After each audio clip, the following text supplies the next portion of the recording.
Assalamualaikum teman-teman, selamat berjumpa lagi dengan saya Berrohman dan masih tetap di channel Berrohman ya.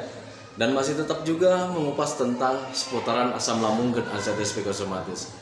Nah, di season kali ini saya akan mencoba membicarakan tentang masalah ketakutan ya. Jadi ketakutan ini yang saya bicarakan ini, ketakutan itu kenapa sih agak sulit untuk menghilangnya atau agak sulit juga untuk pulihnya gitu teman-teman ya.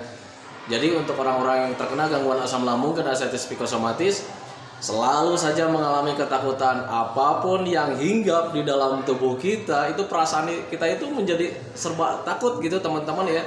Ya walaupun ketakutan itu tergantung daripada setiap orangnya. Yang sekarang ini gitu teman-teman ya, kalau misalkan ketakutannya masih berlebih itu memang sangat mengganggu sekali gitu teman-teman ya. Tetapi ada juga yang kesehatannya sudah mulai diambang 90%. Ketakutan itu hadir sih hadir, cuman agak nyolek-nyolek, persentasenya nggak terlalu besar lah gitu teman-teman ya. Nah makanya di season kali ini saya itu akan menjelaskan tentang kenapa ketakutan itu sangat sulit sekali untuk pulihnya. Nah itu teman-teman ya. Nah makanya bagi teman-teman yang masih mengalami sering ketakutan gitu teman-teman ya, tolong tonton videonya sampai habis, jangan di skip biar kalian itu mudah memahami, mudah mengerti. Karena untuk gangguan asam lambung dan anxiety psychosomatis butuh pemahaman, butuh pengertian. Sebab kalau misalnya kalian paham, kalau misalnya kalian mengerti tentang keadaan ini, justru tidak akan menimbulkan rasa cemas dan ketakutan itu nanti alhamdulillah akan sedikit berkurang gitu teman-teman ya. Nah bagi teman-teman yang mau bertanya tentang seputaran asam lambung dan anxiety psychosomatis, alangkah baiknya kalian tonton dulu video-video sebelumnya gitu teman-teman ya. Karena untuk seputaran gangguan asam lambung dan anxiety psychosomatis semuanya sudah saya share ya. Dari mulai cerita saya yang terkena gangguan asam lambung dan anxiety psychosomatis, kemudian macam-macam sensasi yang sangat nikmat sekali teman-teman ya, itu juga sudah saya share gitu teman-teman ya. Kemudian bagaimana cara menangani setiap sensasi yang datang, itu juga sudah saya share. Makanya biar lebih jelas, biar lebih detail, alangkah baiknya kalian tonton dulu video-video sebelumnya. Nah itu teman-teman ya. Dan kemudian bagi teman-teman yang baru bergabung, dimohon ya videonya itu di subscribe dulu, karena untuk subscribe itu tidak memerlukan biaya, tidak memerlukan pendaftaran. Jadi subscribe itu adalah hal yang sangat mudah sekali bagi teman-teman lakukan ya. Jadi teman-teman itu cukup memijit saja tulisan yang warna merah, tulisan subscribe. Biar kenapa? Jujur ya, biar videonya itu cepat berkembang dengan baik. Dan kalau seandainya videonya itu berkembang dengan baik, sudah barang tentu itu akan menambah semangat tersendiri buat saya untuk terus nge-share tentang seputaran gangguan asam lambung dan anxiety psychosomatis ini terhadap kalian. Kemudian yang lebih penting lagi, yang lebih utama lagi, tolong pijit juga tombol lonceng sama tombol like-nya ya, biar kalian itu dapat notifikasi atau pemberitahuan video saya yang terbaru.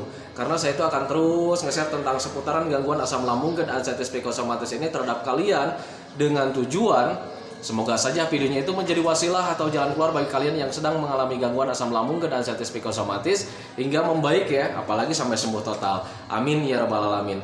Ya minimal hanya memberikan motivasi saja, atau lebih minimalnya lagi hanya sekedar menemani kalian yang sedang merasakan tidak nyamannya dari gangguan asam lambung dan anxiety psychosomatis. Nah itu teman-teman ya. Nah kembali lagi ke topik utama teman-teman ya. Kenapa sih ketakutan itu sangat sulit sekali untuk pulihnya gitu teman-teman ya. Kadang udah yang mengalami 7 bulan, 8 bulan, 9 bulan, bahkan udah mengalami 1 tahun juga, itu ketika ada yang menghinggap dalam tubuh kita atau perubahan dalam tubuh kita itu selalu mengalami ketakutan gitu teman-teman ya. Nah patut kalian ketahui teman-teman ya, yang namanya ketakutan itu berhubungan dengan mental teman-teman ya. Itu sangat berhubungan sekali dengan mental. Kalau misalnya kalian mentalnya tidak terganggu, pasti kalian akan berani gitu menghadapi apapun, itu pasti kalian akan berani.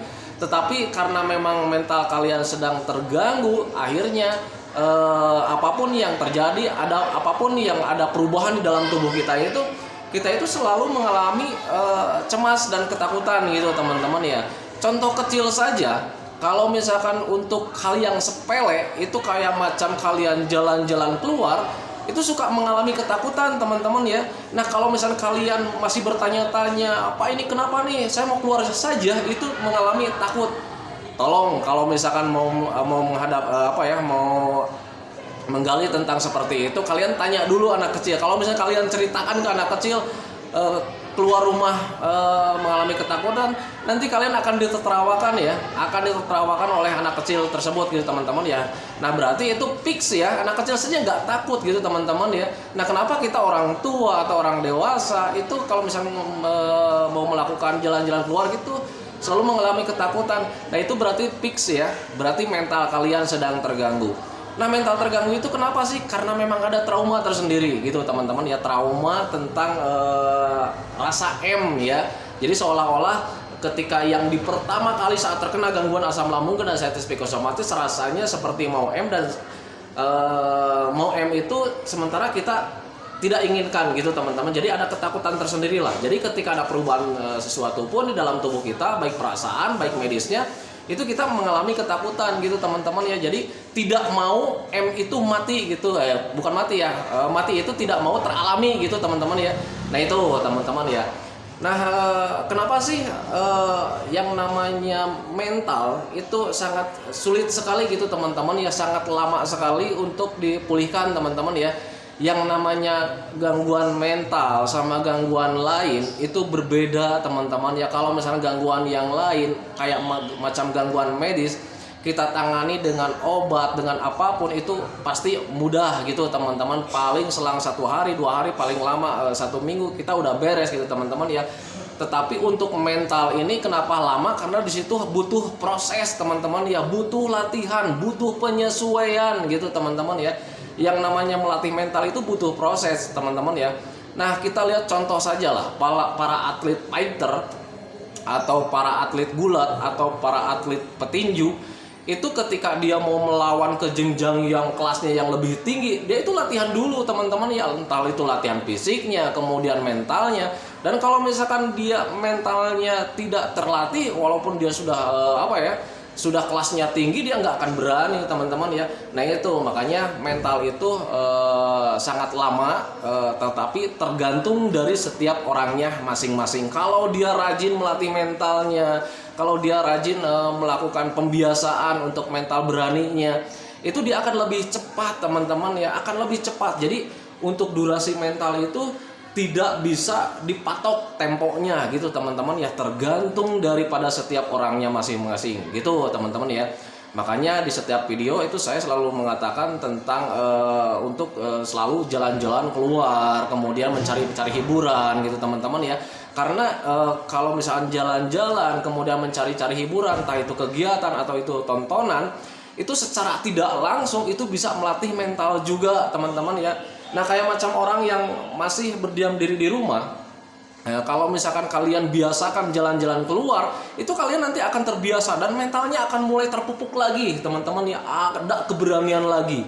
Nah itu teman-teman ya, di awal-awal memang agak sulit, tetapi kalau misalkan kalian biasakan, nanti kalian akan terbiasa teman-teman ya. Untuk mental itu butuh pembiasaan. Ingat, kita bisa itu karena memang terbiasa. Kenapa saya bisa menjelaskan seperti ini? Karena memang saya dulu juga mengalami gitu teman-teman ya. Jangankan untuk jalan-jalan keluar, untuk bersosialisasi dengan orang-orang saja dulu itu sangat sulit teman-teman ya, karena ada trauma tersendiri di situ ya. Takutnya kalau misal kita bersosialisasi dengan orang lain, kemudian ada sensasi yang datang, takutnya nanti wah gimana dengan saya. Nah itu teman-teman. Nah tetapi berbeda ketika apa yang kita takutkan kita hadapi gitu teman-teman ya, nanti secara tidak langsung karena memang terbiasa, kita akan terbiasa lagi gitu teman-teman ya.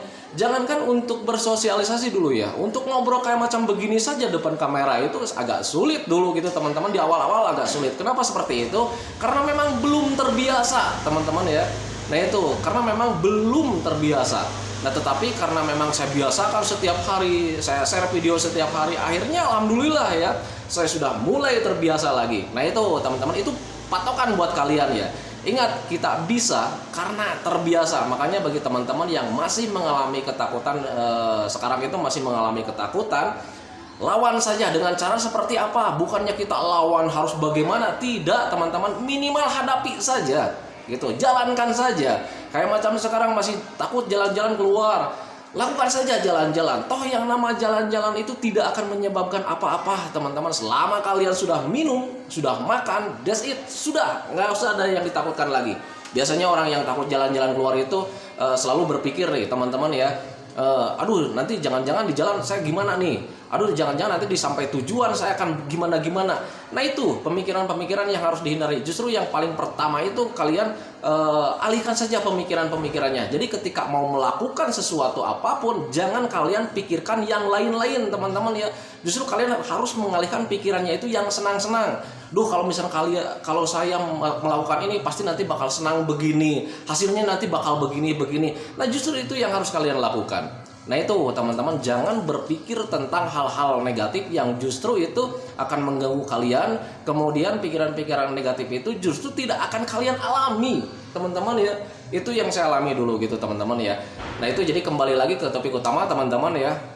Kenapa sih untuk mental itu sangat sulit sekali untuk pemulihan? Nah untuk mental ini berbeda dengan gangguan yang lain. Jadi yang namanya mental itu butuh proses, kemudian butuh pemahaman, kemudian butuh latihan. Nah itu teman-teman, makanya saya selalu bilang sama teman-teman, latih dari mulai sekarang. Dengan cara seperti apa? Melawan.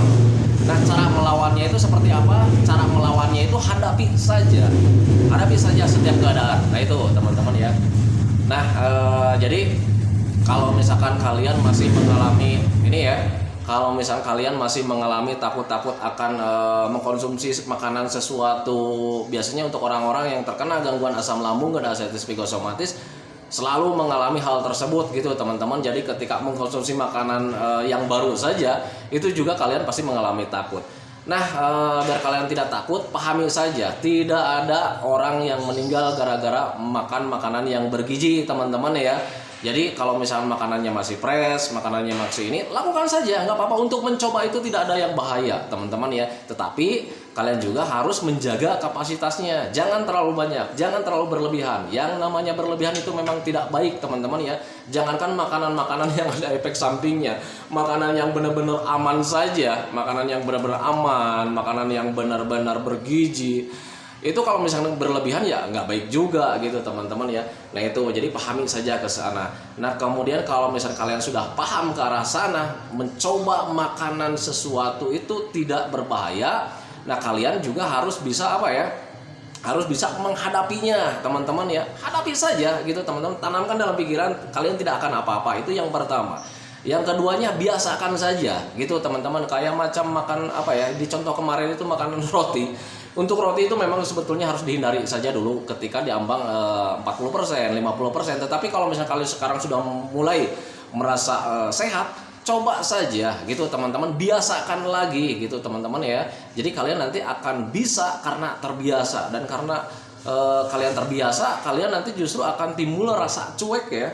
Karena untuk mental itu paling dominan, itu paling besar itu pengaruhnya itu kalau misalkan kita mempunyai rasa cuek yang sangat tinggi sekali. Nah itu teman-teman, jadi untuk ketakutan itu memang seperti itu ya. Jadi yang namanya ketakutan itu butuh latihan, butuh proses, butuh penyesuaian. Nah jadi kembalikan lagi sama kalian semua, kalau seandainya kalian ingin membaik dari mulai sekarang, lakukan saja dari mulai sekarang gitu teman-teman ya. Jadi jangan terlalu ditakutkan. Apapun resikonya itu tidak akan terjadi. Jadi ketika kalian berpikir yang lain-lain, jujur ya, pemikiran-pemikiran negatif itu tidak akan terjadi teman-teman ya.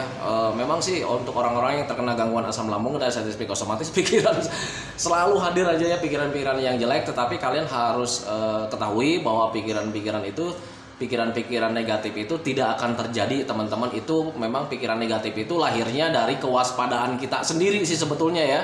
Karena memang ada trauma tersendiri, jadi tubuh, perasaan, dan pikiran kita itu menjadi waspada teman-teman ya.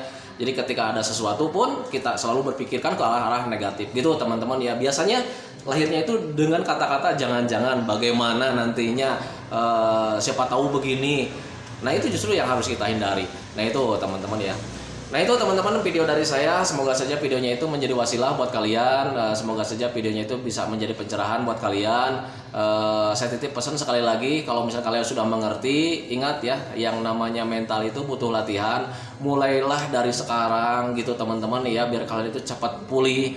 Jangan kalian mencontoh seperti saya. Dulu saya itu cukup yang pertama dulu itu saya cukup bodoh, kemudian cukup malas, sangat besar sekali malasnya gitu teman-teman. Jadi terlambat mempelajari, terlambat melaksanakannya, sehingga saya itu waktu itu mengalami psikis atau gangguan psikis atau gangguan kecemasan berlebihnya itu sangat lama sekali. Nah itu teman-teman, makanya saya selalu share video setiap hari itu biar tujuannya itu biar teman-teman itu tidak terlalu lama merangkul tentang gangguan asam lambung GERD anxieties psikosomatis. Jangan contoh seperti saya terlambat mempelajarinya, saya terlambat melaksanakannya, sehingga saya itu mengalaminya itu agak lama juga. Nah makanya bagi teman-teman biar tidak lama merangkul tentang asam lambung GERD anxieties psikosomatis, alangkah baiknya kalian lakukan dari mulai sekarang. Apapun metodenya yang bisa membuat kalian membaik, lakukan dari mulai sekarang. Jangan dinanti-nanti, biar kalian itu cepat sehat. Karena untuk gangguan asam lambung dan anxieties psikosomatis ini perbaikannya atau kesembuhannya butuh proses, butuh penyesuaian, dan butuh pembiasaan.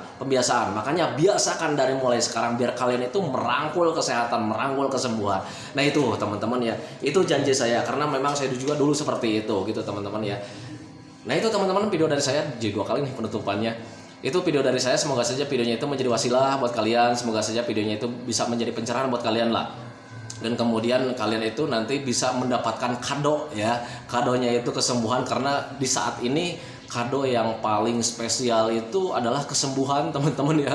Nah itu karena jujur ya, saya juga dulu merasakan bahwa kesembuhan itu yang sangat dinantikan sekali gitu teman-teman ya. Makanya bagi saya itu selalu mendoakan semoga saja teman-teman itu cepat kembali lagi kayak dulu lagi, kesehatannya, emosinya, moodnya, semangatnya. Semoga saja kembali lagi karena memang keadaan yang dulu itu sangat dirindukan sekali. Nah itu teman-teman ya. Kemudian doakan saya juga agar saya itu tetap sehat, tetap kuat, tetap ceria, agar masih tetap bisa menemani kalian. Nah itu teman-teman ya. Santikan videonya teman-teman ya. Selamat berjumpa lagi di episode selanjutnya. Masih tetap di channel Abdurrahman dan masih tetap juga mengupas tentang seputaran asam lambung dan anxieties psikosomatis yang bertujuan semoga saja kalian akan lebih cepat membaiknya. Amin ya rabbal alamin. Assalamualaikum warahmatullahi wabarakatuh.